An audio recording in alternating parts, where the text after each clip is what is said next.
क्रिस्चियनलाई चाहिँ एक चुड्कीमा चाहिँ हटाउन सकिन्छ नेपालबाट, विश्वबाट। हेर्नुहोस् बाजे, तपाईँले यसो भन्नुभएछ यो राम्रो भएन, क्रिस्चियनहरूलाई मेटाउँछु भन्ने कुरा चाहिँ जगमन बाजे भन्नु हुँदैन यसरी है। क्रिस्चियनलाई मेटाउन चाहिँ कुनै पनि आजसम्म कुनै तत्त्व यन्त्र निक्लेको छैन। अनि क्रिस्चियनलाई मेटाउँछु भनेर आन्दोलन जतिकै गऱ्यो भने क्रिस्चियनले आन्दोलन गर्दैन। दोस्रो कुरो, अर्को कुरो के हो भनेदेखिलाई चाहिँ अब जति नै क्रिस्चियनलाई नसताए पनि जेसै गरे पनि क्रिस्चियनकोमा चाहिँ तपाईँहरूले चलाउने हतियारभन्दा डरलाग्दो हतियार छ क्रिस्चियनकोमा।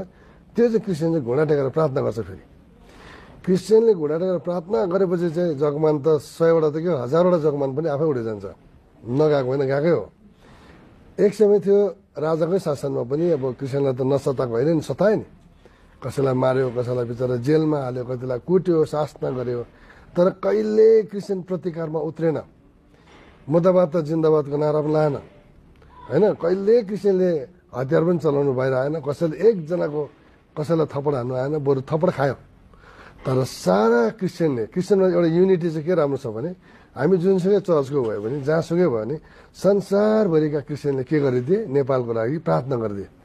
हेर्नुहोस् है त, अब प्रार्थनाको प्रतिक्रिया के भयो?